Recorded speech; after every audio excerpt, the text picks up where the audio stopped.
You're listening to Graphic Novel Explorers Club podcast, an audiobook club.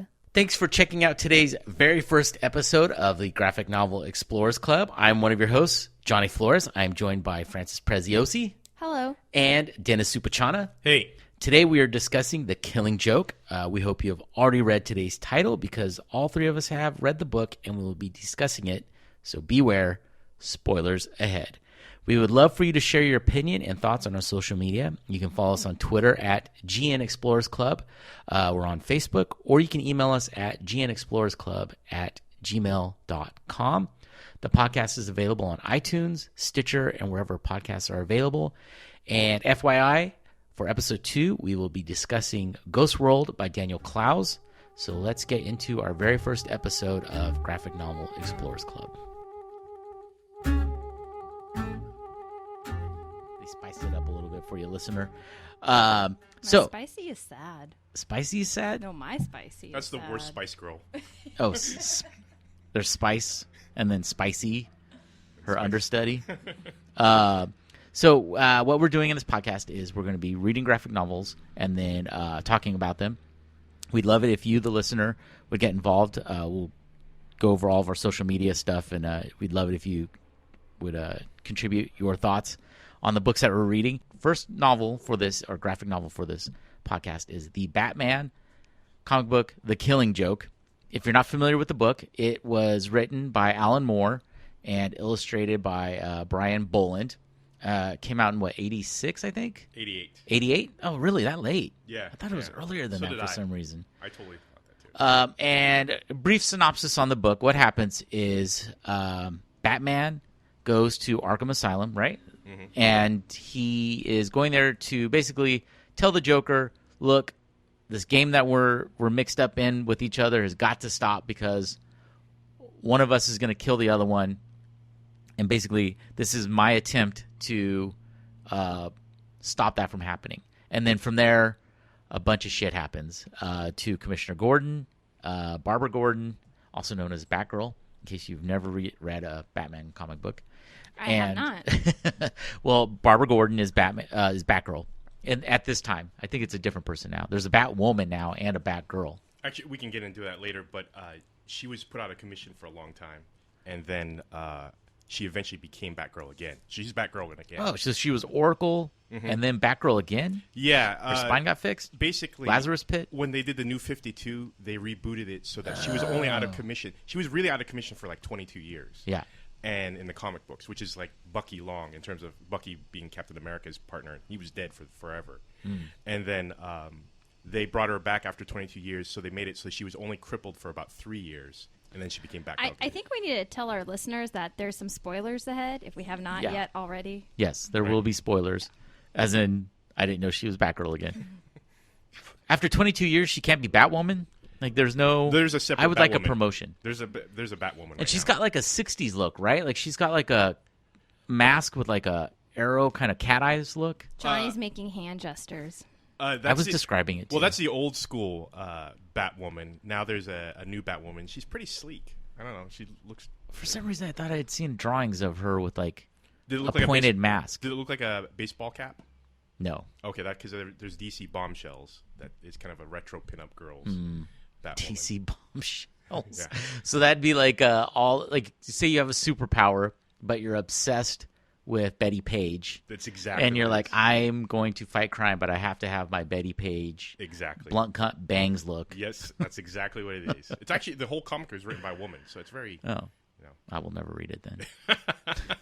I'm going to be the sexist pig of this podcast. Awesome. I will represent the large portion of the nerd society that are sexist pigs. How about that? You just don't know big words, and a woman wrote it, so it's okay. Oh, damn it. Son of a... Damn it. All right. Well, I think, too, a key part of this graphic novel is it kind of goes into the backstory of how the Joker became the Joker. And so it's a very key point. Yes, like, it was not prior to this book, my understanding was there was no history on Joker. Interesting. I found out that when I was doing research on it. By research, he means masturbating. Well, after doing that, I found out that that part of the story was pulled from like a 1950s Batman comic. and that had the Red Hood. So they were chasing the Red Hood, and they find out at the end that the Red Hood is actually the Joker. And he explains that he fell into a chemical vat. So all that stuff was somewhat canon before. Oh, okay. But they go to a lot of people discuss on the internet, and if you look at one of the panels, he talks about how he doesn't quite remember how the story went. Like sometimes he misremembers things. Yeah. So it's been said that he's kind of an unreliable narrator. Almost like the Joker in the Dark Knight movie. Where he kept changing how his face was cut. Yeah. So Did you ever see that, Francis? The Dark Knight movie? With Christian Bale? Oh, no, I didn't see that one. That had Katie Holmes in it. that was it? So that was the reason you didn't see it? It's on my to-watch list at some point. Wait, is that Katie Holmes or was that the one with Anne Hathaway? Katie Holmes was in the first one. Oh, no, it had Anne Hathaway. Yeah, I'm not watching that. The second one was with Gillian Hall. I liked her. That one was a good one. Well, Yeah. the Katie Holmes part was recast. Yeah, right? as Oh, Gillian that's right, Hall. yeah. Jake Gyllenhaal. Yeah. Wait, I did see that one. Yeah. So you saw one of them? So that was the one where the Joker kept revising his story on how he got his scars. Nothing. Crickets. Yes. Comic book crickets. I think it's pretty obvious already. This is not my particular genre No. of graphic novels, but we'll get into Or that. have you read? Oh, you'd read Sailor Moon, right? That's what you had said. I don't just read it. I have mint editions. Oh shit! Yes. I didn't know that. Do you have yeah. Do you have the soundtrack? Fighting danger by moonlight. No. Is that the song? No, I don't know. Actually, I've never seen it's actually Sailor by Moon. Daylight. No, this is. I do have comic books, but I'm not into the DC or the superheroes Okay. at all. I'm not And- really either. Yeah. It's not really my So- thing. It kind of is my thing. I So, like the one-offs. yeah, like- the Elseworld stuff. Yeah. Which I think this started off as that. And it's now- Initially, it wasn't canon, and then they folded it into canon. Because initially, I think it was just a one-shot. Like the Dark Knight, or like Batman Year One and the Dark Knight The Returns, and the interesting thing about this was that, unlike those started off as a monthlies, then they compiled it into a graphic novel. This was just sold as what they call a premiere format. It's like an extra large comic, so it's like 46 pages. yeah, it's not quite a graphic novel, and it's not quite a comic book. It's a little.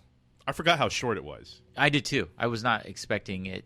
I thought there was going to be more to it, but It felt very long to me. well, But you- it was a quick read. before I did we the started 30 recording, minutes. you had said you weren't a fan of the comic book. I'm not a fan, and I can explain. Yeah, go why. for it. And I'll- Like right now, the Yeah, whole thing? yeah. Yeah, Okay. why not? So, lots of spoilers now. Basically, what happens is going through the Joker's past. He had this very great job at a company, and he gave it up to become a comedian. And he's a horrible comedian.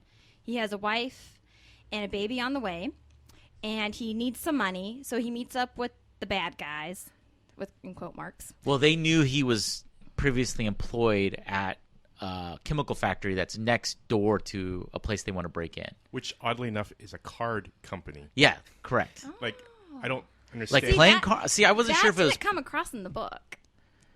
No, they said that. I thought.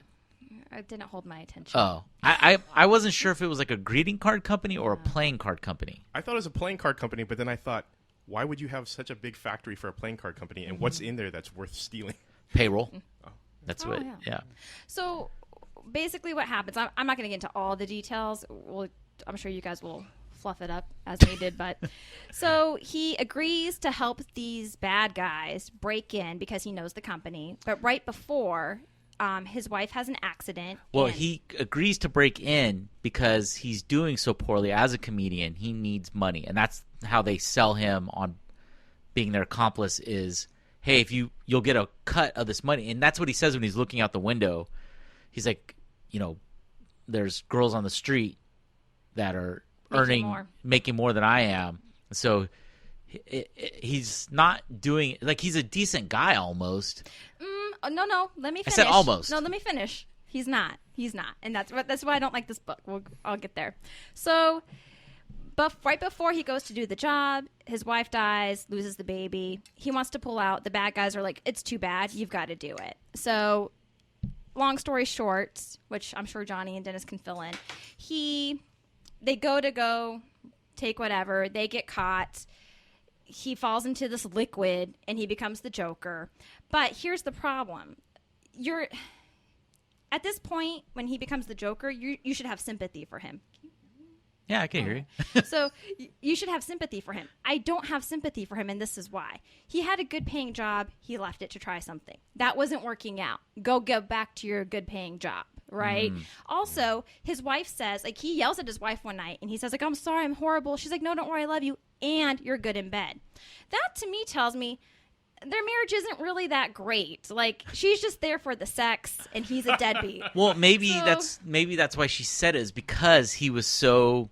Oh, like to build up his ego? Yeah, because he's Give doing... him confidence, yeah. Yeah. Well, I guess that is nice. Guys Maybe she have such loves him. fragile egos and eagles. Yeah. Yeah. My pet eagle's so fragile. But he comes across to me as just more weak in the beginning before he becomes the Joker. And the sympathy for me wasn't fully established. Like, I didn't feel bad. I mean, oh my God, it's horrible that your wife dies, yes, and you lose a baby. And I get the predicament. But again, the build up, and maybe that's the problem because it is a shorter read and there wasn't enough time to really develop that. And I thought they did a good job though of like trying to establish it. For me, it just didn't connect. Well, I thought, I'm not completely sympathetic with him. Like when he comes in, he's kind of being an asshole to his wife when he first, because he's so upset, which, when you're stressed out, sometimes, unfortunately, you take it out on your partner. I know I do. Constantly. I'm just yelling at Sasha all the time because I'm always stressed out. No, it's... So I kind of... I understand the character. I don't completely sympathize with him, but I understand... Here's the other part of it. He's trying to follow a dream. And as like an artist, be it a performer, musician, painter, whatever, writer, sometimes you have to take that step to be like, okay, I'm leaving the safety of this thing to go try this other part. And I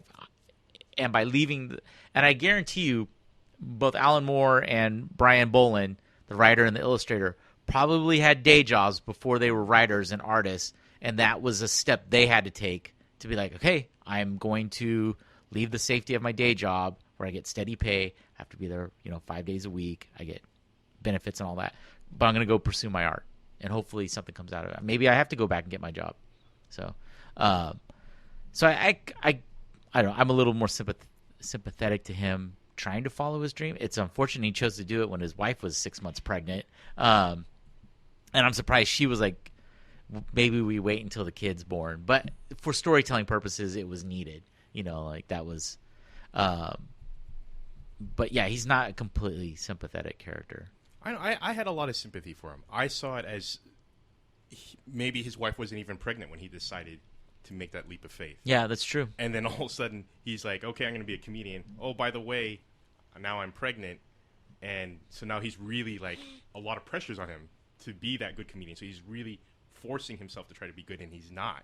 And he's at this point where he should decide, okay, maybe I need to bail on this comedy thing and go back to a job. But he knows now he's probably going to have to start at the beginning. At least that's how I read it. Like, that position in that company is gone. Or maybe they wouldn't even offer his job back. Yeah, who knows how he left. He's like, see you later. I'm a comedian now. Talk to me when I'm rich, kind of thing. That's a good point. Yeah. So the other thing about that, and I do see your point on that too, is, so yeah, he falls into this vat of chemicals and he looks ugly now. I don't know if that warrants him becoming a suicidal maniac. Those things that happen. And that's the point of the book is, what does it take to turn a good person or a normal person into someone like the Joker? For him, it was losing his wife and child in a fire, right? Yeah, electrical fire. Yeah. And in addition to like being part of a crime where people are being murdered too on top of it, like that's being chased by the cops. Yeah, and he was stressed out, and now he's completely disfigured. He's completely disfigured, and he snapped. And that's what he was trying to do. And then this is the rest of the story. So for spoiler, so Joker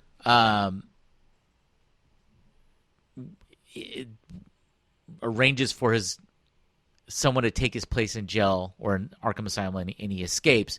And the whole point of him getting away is to make Commissioner Jim Gordon snap.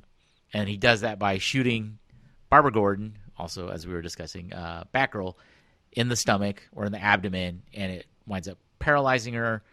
He strips her, takes photos of her, and then steals Jim Gordon, undresses him, or has his minions undress him, and then basically just shows pictures of his now injured daughter naked, and tries to make him snap and become a bad guy, or insane, I guess.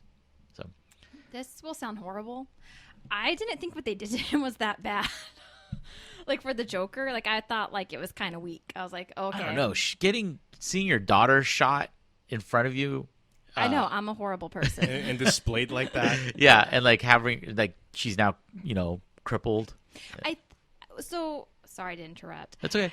The Joker buys like a carnival. No, he doesn't basically. buy it. He kills the guy. That's right. He kills the guy. Gets a carnival. I think had he kept the commissioner there for a longer period of time and slowly and consistently tortured him like that, that would make someone snap. And maybe again, it's just the pacing of the novel. It happened so quick. I was like, okay, he's having a bad day. He's not gonna become this killer based on the events that happened. To me, it wasn't enough. I can see what you're saying. It should have happened over a course of like even at least a week, But not just like right. But that's the thing. Just one bad day. right. That's true. That's what he says. It's just it takes one bad day. But side note here. So we were discussing this with Sasha beforehand about does the Joker sexually assault Barbara Gordon? And we were saying, Dennis and I were like, a total guy's perspective of like, well, he undresses her, so it's not. Correction, I actually said that he did. You're the one. Oh, okay. Well, I was the one. Sorry, that said. Well, he just undresses her, and Sasha chimed in from the kitchen. Well, was that with her consent? I was like, no. He goes, well, then yeah. She said, well, then yeah. He sexually assaulted her. I was like, oh, Right. he did. Like maybe if he didn't rape her, but he did sexually assault her because he undressed her. Which is a question. I don't want to bring up other mediums, but the cartoon version they just released of The Killing Joke kind of more leans towards possibly that he did rape her. Whereas I never thought as a kid or reading this different times, I thought he just humiliated her, sexually assaulted her for sure, but didn't rape her, take it to the next level. So, What did you take away from it, Francis? Well, that's a great point that you guys are bringing up because I felt the same way. I didn't feel that she got raped, but especially today, how viral we all are as a society, anytime you take pictures of somebody without consent and post them, it is Or definitely undress them when they're unable to Right. defend themselves. Yeah. Right. It's definitely a Sexual violation. assault, yeah. Yes. And that was my dumb ass who said, he undressed her. I mean, you did said you were the sexist before we started. that's true. That was a disclaimer. You are Damn the it. devil's advocate. damn it. I think so. Dennis, I think it's okay for me to say this, actually has children. Yes. Johnny and I just act like children. Yes. As a dad, would that be enough? I could say it would. From my own, in a real life perspective, that would drive me crazy.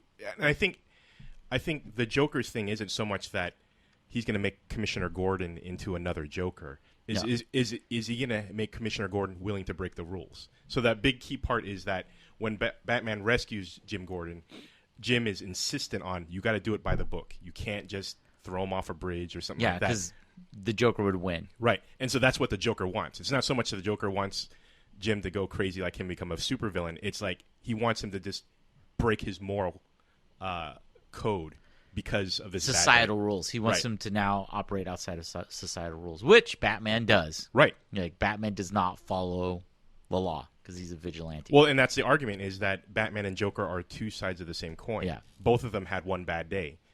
Batman, where his parents were murdered, and then he decided to become the Batman, and Joker, where his wife was killed, and then he fell into the vat of chemicals. But they were they're the things that turn them into who they are were completely different. Like Batman's family was killed, murdered.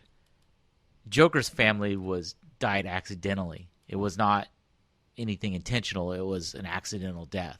Right, Like, but it is still the argument's one bad day. So Yeah. it's not specifically how your bad day happened the same way. But I thought it was interesting in there when the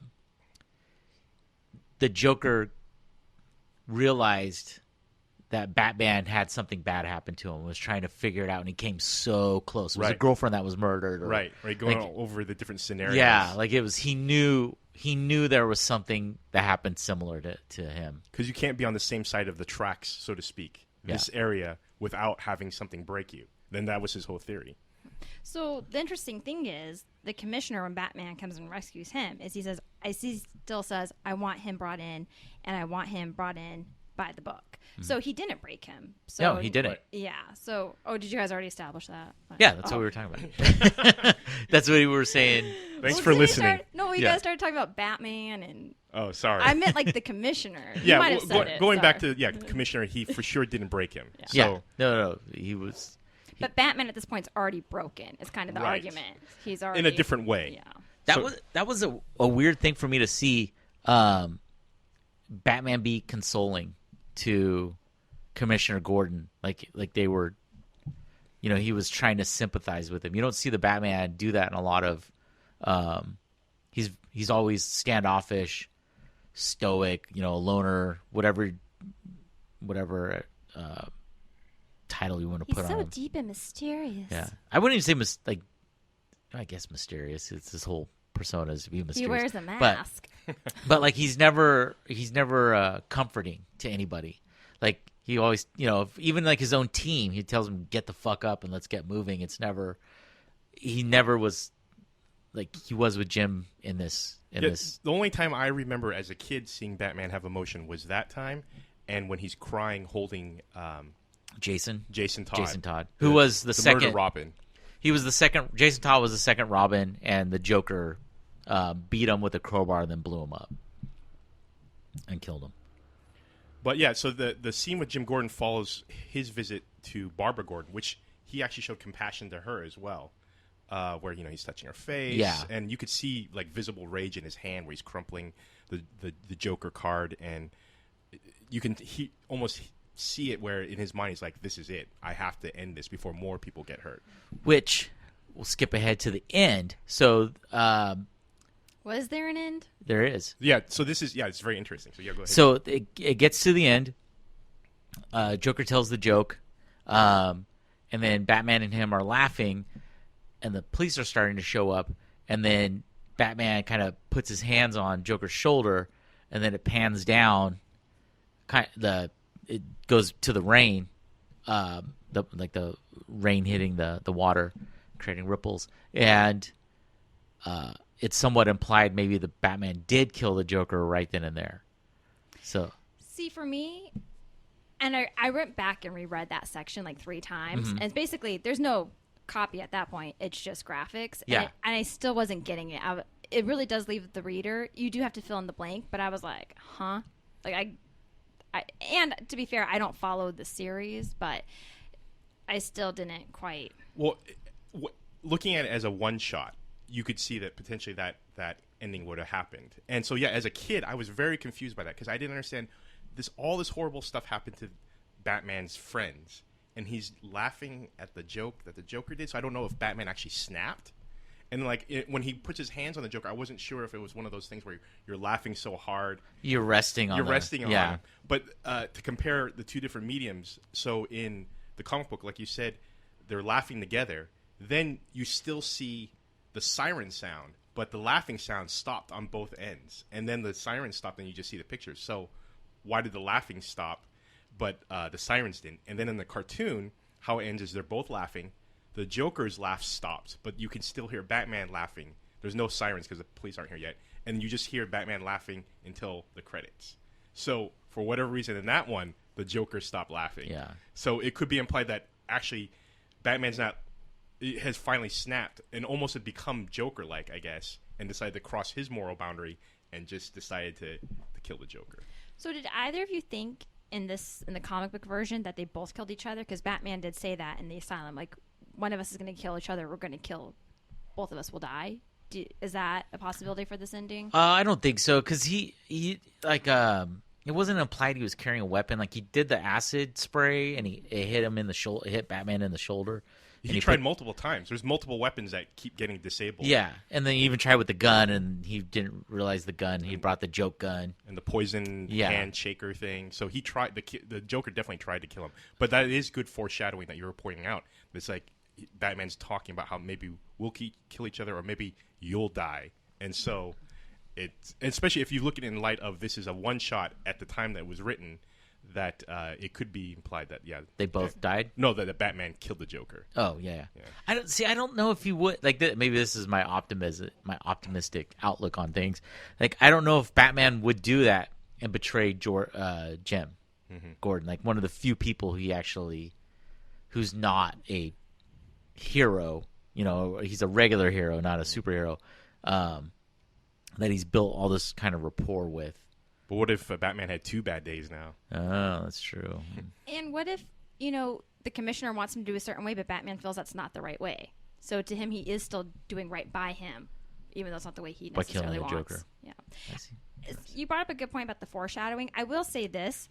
There's a lot of symbolism in the comic book, and I thought it was very well done. So, for example, when the Joker, before he's the Joker, what's his name? I forget. There is no name. Yeah, you don't have a name. So, the Joker, when he's meeting with the bad guys, they're in this like shady bar, the seedy bar, and they're eating crawfish, which is like the bottom feeders. And the 2 criminals are always eating it. And they talk about the Red Hood, and it's red. So I did feel there was a lot of symbolism, and I thought they did a very good job with that. That's cool.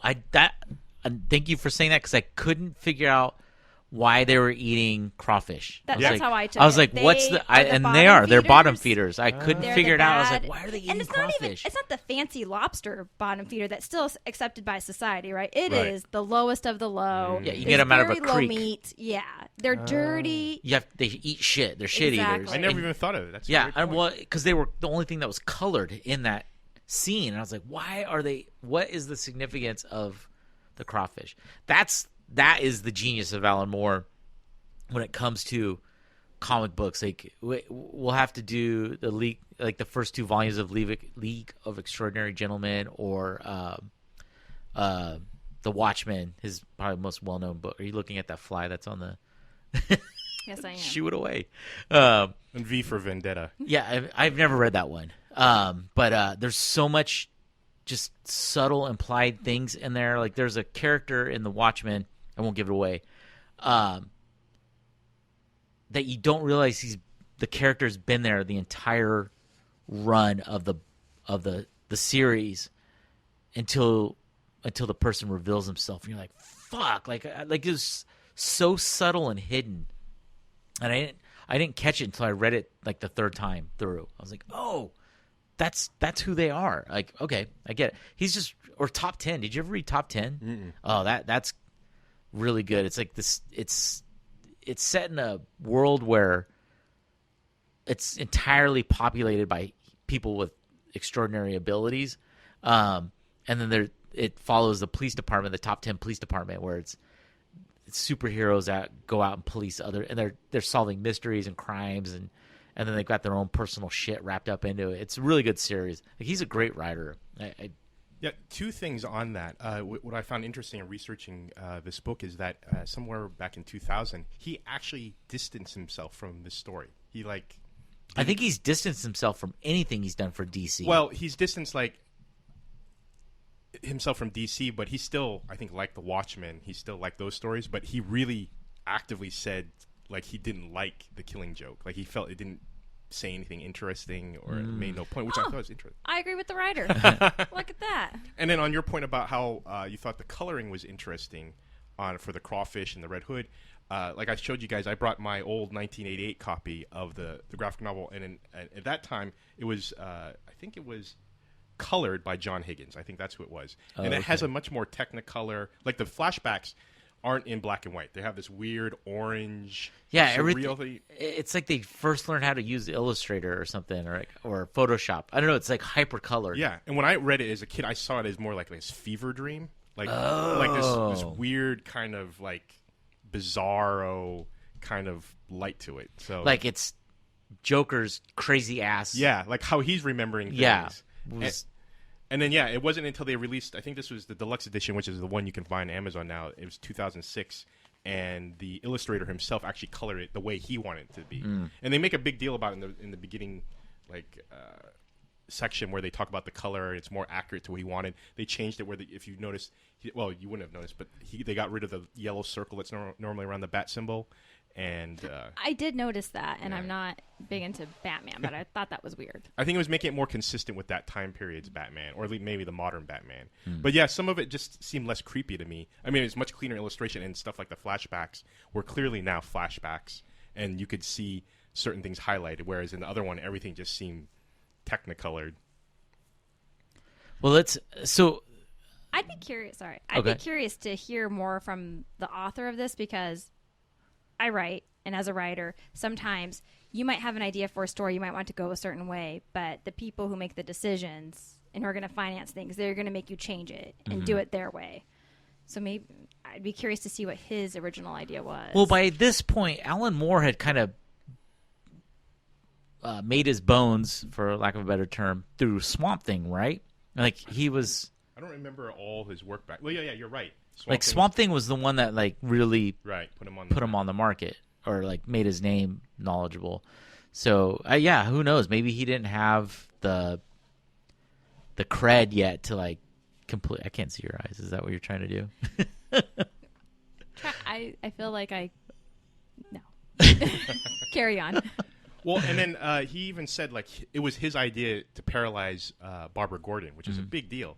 And he actually said in, I think, that Sim interview, he wishes DC had reined him in. Like, he was just this eccentric guy with all these crazy ideas. Yeah, he's got tons of rings on his fingers. Right. And then Rasputin beard, too, right? Yeah. And no, that's Rasputin's beard. He cut it off and glued it on his face.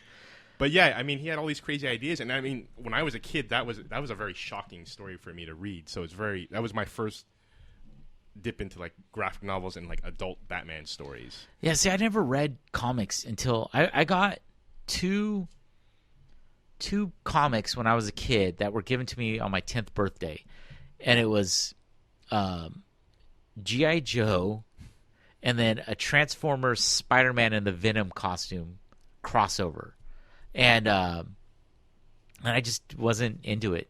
As much as I loved comic strips at that time, I just could not get into the books. I was like, I don't know why this isn't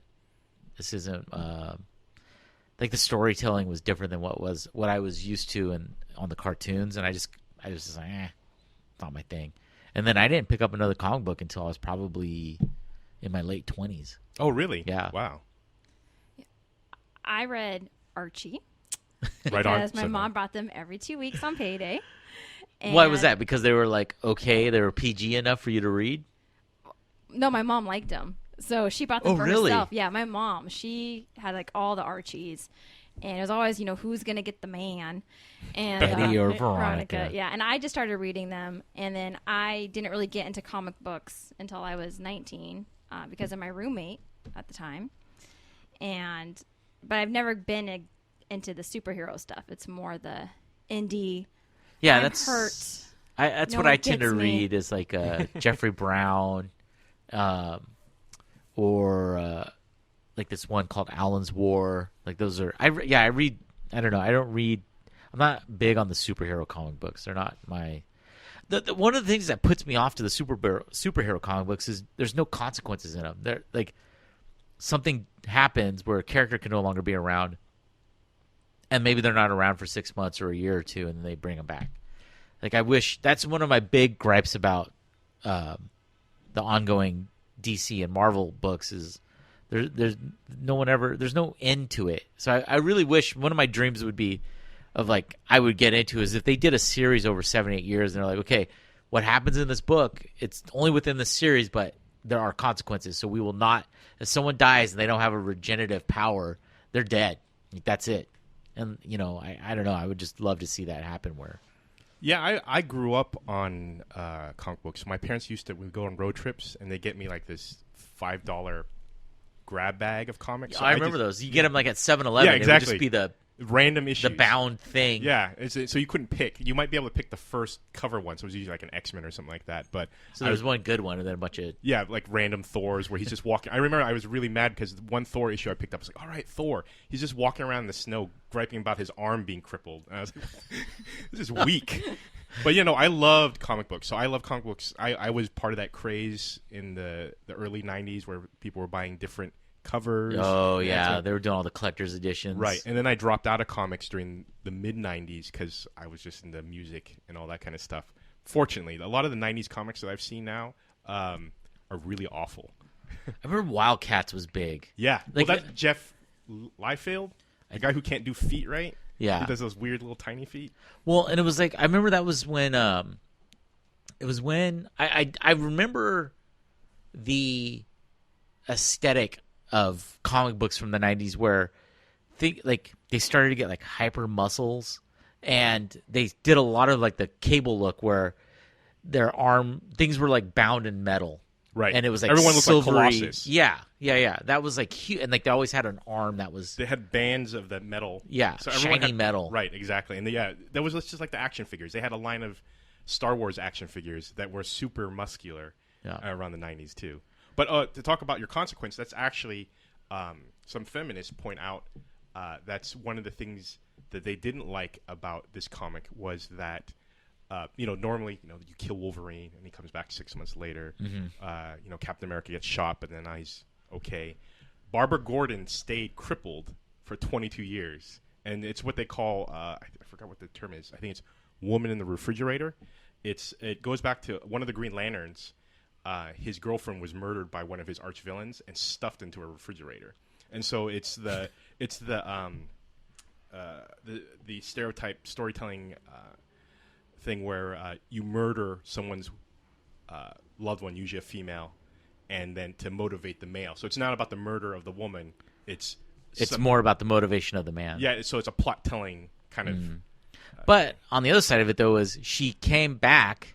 I mean, she was the Oracle, right, who basically kept Batman functioning. Like he was his. But if you don't read these stories, like me, you will never know that. True. And so in this book alone, which I thought, side note, was a good standalone piece, not knowing anything, I was able to follow it. But in this book alone, yeah, a woman is maimed, left disfigured, sexually assaulted, and yeah, there's no real consequence. And and looking back at it now as an adult, and it kind of bothered me as a kid, but I didn't understand, like I said before, why Batman was laughing at the joke. But looking back at now, I almost got mad because so you're gonna laugh at a Joker joke, but you're not gonna be infuriated that he just crippled Barbara Gordon, humiliated Jim Gordon and tortured him. But this joke, this is when you're actually gonna show emotion. Yeah. You show no emotion the other times. I mean, you might rage with your hands or something like that, but the one time you show emotion is laughter at the Joker's joke. Yeah. Which then, like I said before, maybe it's because he cracked. Maybe that's what happened. And this kind of goes back to Alan Moore. Look at all the things he put in there, maybe not consciously, to make the book interesting. Where you have to you can talk about it. There's so many subtleties to the book where you don't know. There's no definitive answer about why did he do that. Why was that the moment he chose to show some sort of humanness to him. And then actually watching the cartoon, which Johnny did. I'm sorry, Francis, I didn't lend you a copy in time. That's okay. I feel like Don't I watch appreciate getting that time back in my life. It's horrible. I cannot stand the DC comic cartoons. Was it like a kiddie cartoon? No, it's rated R. No. This is actually rated R, not for kids at all. Funny enough, Suicide Squad's PG-13, but this one was rated R. But they tacked on a prologue where it kind of gives a Batgirl story, so you can kind of understand Batgirl a little more in her adventures. But the weird thing is that it applies she has this crush on Batman, then she takes it a little further. They actually have a sexual encounter, which is not graphic at all, but it's definitely laid out that they have a sexual encounter, and then he's distant from her, I guess because he wants to protect her. That's every man who sleeps with a woman. Well, and I mean, you could also argue that Batman is a stunted human being. He's arrested development, and he can't process higher. I'm sorry, I'm burping while I'm saying this. A more involved emotional aspect of adulthood. Like he can't handle that. Well, yeah, the cartoon for me, I guess, made the ending really messed up for me is because so he has this relationship with Barbara Gordon. When he's looking at his computer, unlike the comic, you actually see an image of Jason Todd as Robin, like laid out post beating. So in this cartoon universe, his Robin's been killed. The Batgirl has been sexually assaulted, and of course Jim Gordon has been tortured, and he still doesn't show any emotion until that point in the comic. So it's almost like even more insulting to the people that he should be. Yeah, the people he cares about, he has no sympathy for. It's just, I don't know. Yeah. So, in the cartoon. Thank you. I was going to say commercial. In the cartoon, Batman's argument is, I'm not going to have a relationship with Batgirl because I care about her so much. I don't want her hurt. I feel like that's implied. No, see, I didn't take that. I got it as because that's Twilight. No, and Batgirl, as strong as she is as a character, I wish they made a whole like series for her. But she seems, I don't know, like she's strong, but then when it comes to Batman, she's all weak and yeah. And that was one of the things I didn't. That's all women with men. Yeah, you're very guys strong. Can't handle jerks. Yeah. Why are you looking at me like that? He's like I feel like he's doesn't want to reciprocate caring right for her, and like now that they've had sex, like it's I don't know. It's that prologue was fucking stupid. I hated it. Well, it felt so disconnected. They did it to extend. Yeah, because it's not feature length. It's 30 minutes of the movie. Well, and like she, that's a long time. Like so he basically they're going after a bad guy that keeps flirting with her. Yeah, but he keeps out fighting her and out maneuvering her, so she can't catch him. And finally, like I guess Batman gives her a couple chances and then she doesn't do it, so he steps in to catch this bad guy. But then so when that part of it's resolved, Batman kind of rejects Batgirl. Is basically like, hey, and she's just like, hey, I was just hooking up with you. Like, it's not that big of a fucking deal. You're making a big deal out of this. I want to go catch this guy. I want us to work together to catch this guy. And Batman's like, no, I've got to do it. I got to handle this. And, but like when at the end of it, because she didn't catch the guy, like Batman's like, I don't know. It's so stupid. Basically, she walks away. She's like, well, I'm not going to be Batgirl anymore. And I think that's so fucking stupid. Like, because their relationship didn't work out. Like, she's just as capable as him. In fact, she saves him when they have the final confrontation with this bad guy. They get the drop on Batman and like blow up his vehicle, and he gets thrown. He escapes his vehicle through an ejection seat, but in doing so, he's like severely injured. He gets a piece of wood pierces him in the side, and then she comes in and saves the day. Like, she helps him out. And I don't know. I'm just like... Well, that's the crux of her walking away as Batgirl, because she finally corners this criminal guy and starts beating him to the point where he's almost dead. And finally she's about to, I think, deliver the killing blow, and she stops herself.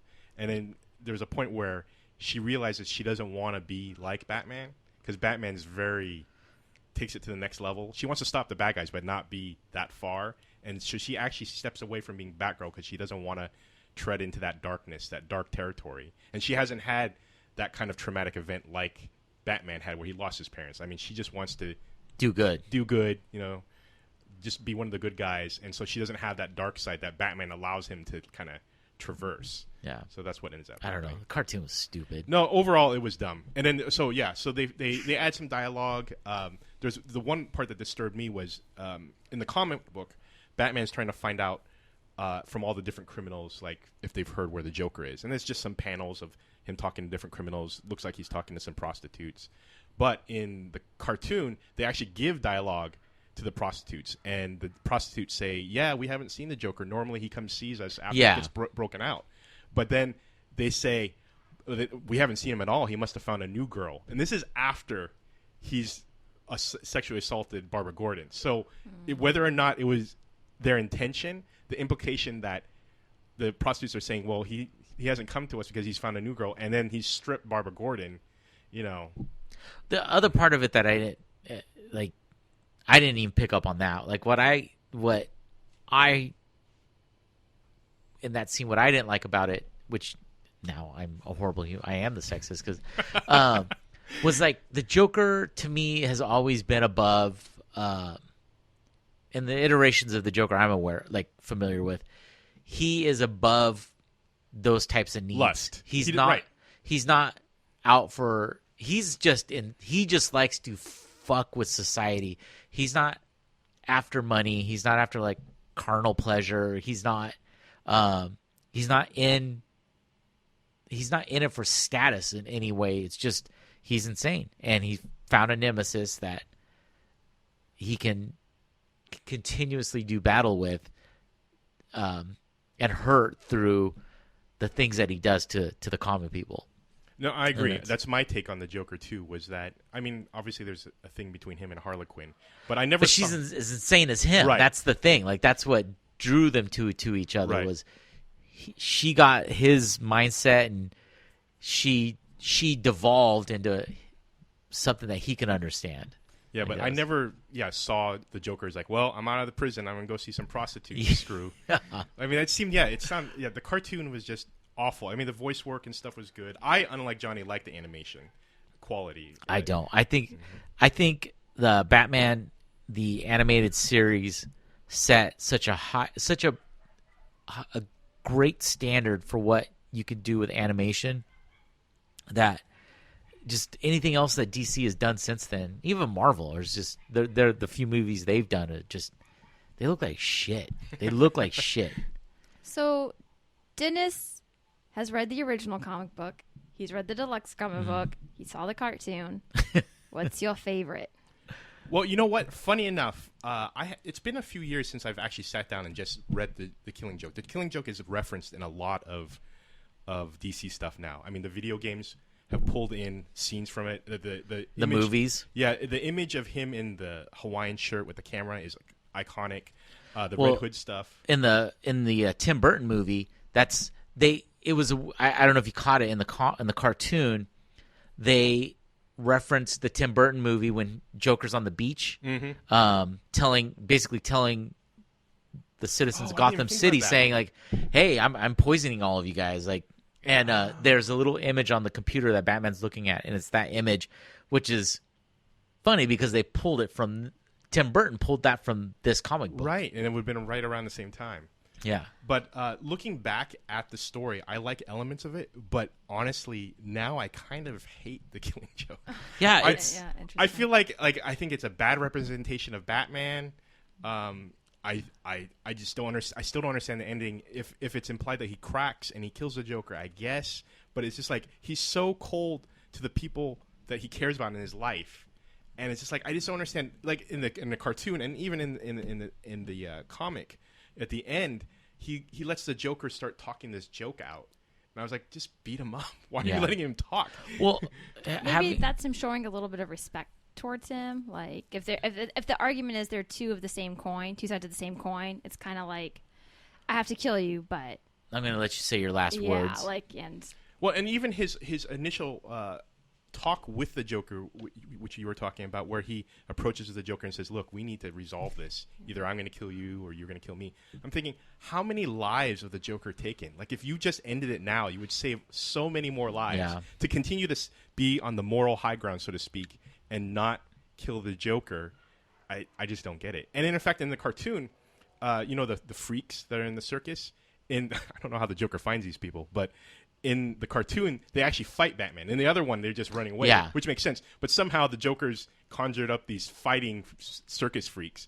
And I think he kills like those little ones dressed as Batman. He drops them in the spike room. Right. So he has no problem killing minions. But when it comes to Joker, suddenly I'm not going to kill you.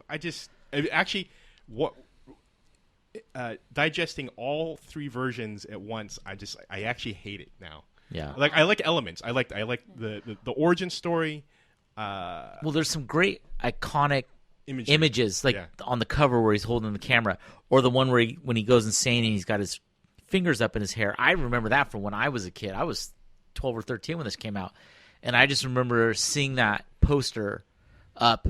There's like 2 iconic images I remember from comic books when I was a kid, having not read a comic book, was the one with Joker holding his fingers through his hair from this, and then the one where Spider-Man is he's like, I don't know if he's up on something, but it's just a tangle of webs everywhere with spiders crawling all through it. That's a Todd McFarlane cover. Yeah. And I remember those 2 images. They just stuck out to me when I was a kid. And I didn't know that was from this book until I was reading through. I was like, oh, that's from The Killing Joke. One of the funny things that I saw in the panel that I thought, why doesn't that happen to Batman more often, is when Joker sticks his fingers in his eyes and pulls his mask down. You look like a dummy. Yep. Like, how does that not happen to you more often? Yeah. So what did you think, Francis, having read the deluxe version? Oh, I said from the beginning, I thought it was stupid. Yeah. Yeah. But again, because I just thought, I know what it was trying to achieve, and I just felt that the execution failed in there overall. And also, as a woman, anytime so like the wife dies, right? And then, the woman is like undressed and pictures are shown up. And maybe this is an accomplishment of the artist. Just even looking at it and starting to read it, I felt icky. I felt gross. I felt like I don't want to read this. I don't like this. And I waited till the very last minute Thursday night to read it because I wanted time to kind of mull it over. And I did it really late at night. And I was like, because I just I knew I was going to kind of go to a dark place just looking at it. So it did its job for that. Yeah. I mean, props to that. But it wasn't I didn't really like it. But again, good foreshadowing, good symbolism. The art is there. The talent is there. It's just not my genre. There definitely was like an unsettling realism. The circus freaks, the pictures of Barbara Gordon. I even remember as a kid just like, this is... The facial really expressions in there, like the horror on her face and Jim's face when they're both going through their trials is it's horrible. It's a very visceral feeling looking at the images in that. But so what about you, Johnny? Having seen, I don't like it. I think there's a couple of things I don't like about it. I think things are rushed. Had it been expanded a little bit, I still think the 1 day thing applies. I don't think stretching out Jim being captured by the Joker would have. It breaks the rule of like Joker trying to say it's just 1 day to make someone snap. But I don't know. There's just like a lot of flaws to the book. One of the main things I don't like about it is, and I think this goes in with what's his face who wrote Year One. Wasn't it him? No, he didn't write Year One. The guy who wrote Sin City. Oh, Frank Miller. Is they started. It almost feels like a one-dimensional character because he's so stern, right? And like doesn't. And I get he's behind a mask, so you can't see his emotions, but like there's no emotion to him. Like he's almost like really. I don't know. I would like to see some growth in the Batman character. And I felt like it set this like 30-year trajectory where he's just a stern asshole who just beats the shit out of people. There's no growth in him. He doesn't, Batman and Bruce Wayne don't like grow up. They don't figure out like, so like this is more personal about me. Like I was a fuck up for so many years and like I just didn't. What? Yeah. And it didn't chose not to. Like I would just, it was easier to go out and get drunk and smoke weed and just avoid reality, which is what the Batman's doing to a degree. He's avoiding reality. Well, I think you're hitting on a really good point, and I didn't articulate this very well. At no point when reading this was I ever rooting for Batman. Yeah, I was never like, oh, go get him, Batman. I was like, you two are stupid. Yeah. Yeah. Well, it definitely felt like the Joker was the main character. I felt like Batman was on the sides. It is more of a Joker story. But I didn't feel like one was the hero, one was the villain. Yeah. I wasn't like one needs to go save. I felt like, yeah. But it's I don't know. I feel like between Frank Miller's, whoa, careful. Frances almost fell out of her chair trying to pet the dog. Between Frank Miller and this Alan Moore's story, The Killing Joke, like it just set Batman on this like stunted trajectory it's still happening to this day. Like it just doesn't. Well, definitely the legacy of those two books. I mean, that probably shaped the Tim Burton. I'm sure if you've read interviews, everyone, calls this out as the book that shaped things. I'm sure Nolan probably used this for the Dark Knight trilogy, and some would argue that there's more dimensions to Batman than just this. But I feel like even fans, like they get. So one of the biggest complaints, and granted, The Dark Knight Rises was not a good movie. There was so many flaws in it. But one of the things everyone was so upset about was at the end he chose to leave being Batman. Like he saw his exit in flying the bomb out of the city and when it explodes, using that as an excuse to say Batman's dead. Right. And then he leaves with Selena Kyle. Right. Like as an adult, as like say I had been, if you could apply the growth I went on as a young man to now a 41-year-old man, like that kind of trajectory, you need to grow up. You have to grow up. Like there's no, and if he chose to escape this persona, like that's him growing. That's him saying like I don't need to do this anymore. There's other people that can fight this fight legally, and I don't need to do this.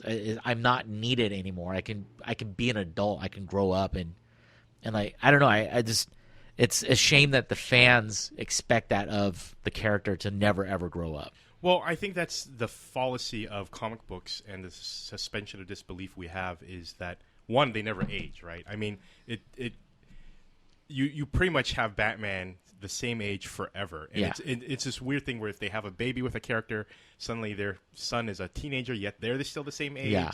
So they're always weirdly stunted in terms of age and growth.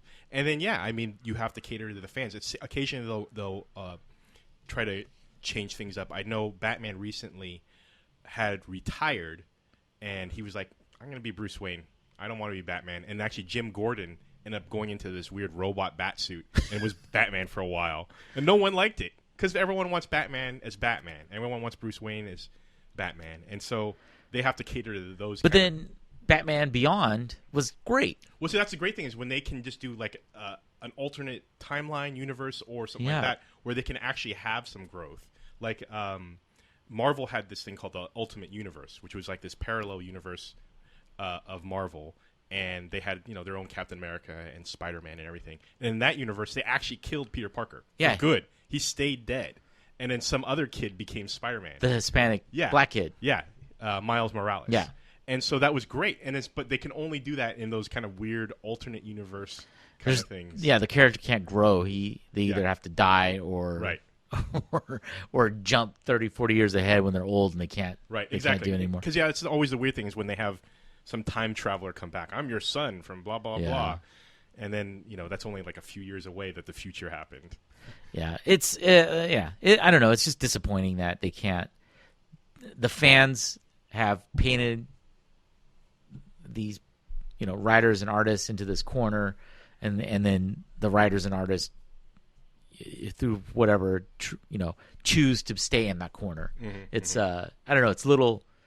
It reconfirms one of the many reasons I don't read superhero comic books. And that's exactly the reason why I'm a fan of what they call the Elseworlds line. It's a different universe line for Marvel, DC, and they have these one shots where they have different universes. Like there's one where Batman becomes a vampire. Yeah. Oh, good Lord. Or he fights the Predator, Batman versus the Predator. Those are really off. They have a lot of those. Actually, speaking of which, if you like Archie, I just got my friend Archie versus the Predator. And then is that a real thing? It's real. There's even a zombie Archie. That's a fantastic one. We should. Yeah, I've heard it's great. Archie Afterlife, which is done in a very realistic style. Speaking of which, did you know they're doing an Archie TV show that kind of has sort of an X-Files, Veronica Mars kind of vibe to it? Ooh, So it's I wanna mysterious. watch that. Yeah. Well, it's funny too because earlier you said they tried to make Batgirl a thing, but didn't really. Didn't NBC do a Batgirl show? They did Birds of Prey, and that was on WB. Yeah. Well, no, like NBC did Batgirl, didn't they? And it like, They did. They tried to do Wonder Woman and it didn't get picked up. well, They- was it? No, I think they actually. I'm checking the internets. Well, there was interwebs. Birds of Prey, which had Oracle, No, they did Black Batgirl, Canary. and it Huntress? got canceled. Huntress, like yeah. after 2 episodes. Hold on. I mean, talks amongst yourselves. Don't no, hold. there But yeah, was the Wonder Birds- Woman, but yeah, they filmed the pilot. pilot, yeah, and they never, and it Right. looked cool. Yeah. Like that was one of the things I liked about it is they didn't have her in her, I mean, it was skin tight. No more skin tight than the superhero, the male superheroes were. But at least she was like in pants. Right. It wasn't just like titties and ass hanging out. Like I don't know. That's, Well, speaking of dark trajectory, going off topic, what do you think about all these Zack Snyder DC films? It seems like they're just. Oh, I apologize. It was Supergirl. oh, in your face. And it's that's still going on. running. Yeah. But you know what's sad? These people have not differentiated the characters enough for me to know the difference between a Batgirl and a Supergirl. The red cape and S is it enough for you to tell that's Supergirl? Well, what's Batgirl wear? Black and yellow. And the bat symbol. Yeah, and she has a black I'm cape not a on one boy. side. I don't pay attention to girls' chests. Yeah, right. I've seen your sketchbook. Yeah. I'm so jealous. I don't know. I'm not a big fan of the. Yeah. Yeah. I'm still gonna see Suicide Squad, but I saw Batman I want to versus see that.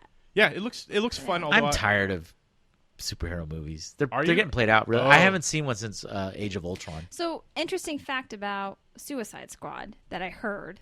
So it's true because I heard it from a friend who read it on the internet. They all did, sounds valid. Yeah, right. They did Good God, Suicide Squad. Okay, the director, the producer. They test marketed it. It didn't do well. The people who did the trailer for it, they asked them to do a version. So they recut the Yes. version. And then what they did is they combined them both, these 2 versions. So now it's a big hot mess that doesn't make any sense. And it's getting a lot of bad reviews. Although the director, this thing I read, still is saying it's his cut of the movie. I'm sure that's the studio's telling Contract, him yeah. to say that. Yeah, apparently they test marketed here in Sacramento. In Mm. fact, So, fun fact that has nothing to do with this. Sacramento was once called the most diverse city in America by a It still Harvard is. study.